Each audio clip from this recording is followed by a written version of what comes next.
আমাদের দেশে গাছ থেকে ফল পেড়ে মাখিয়ে ভর্তা বানিয়ে খাওয়া গ্রাম বাংলার এক পুরনো ঐতিহ্য ধারণ করে।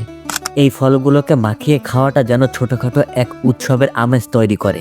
বহুদিন পর আমরা সবাই মিলে ঠিক এমনই এক উৎসবে মেতে উঠেছিলাম। প্রথমে সবাই মিলে গাছ থেকে আমড়া আর কামরাঙ্গাগুলো পেড়ে ভালোভাবে ধুয়ে সেগুলোকে কুচি কুচি করে নিলাম। এরপরই শুরু হলো আমাদের আসল কাজ।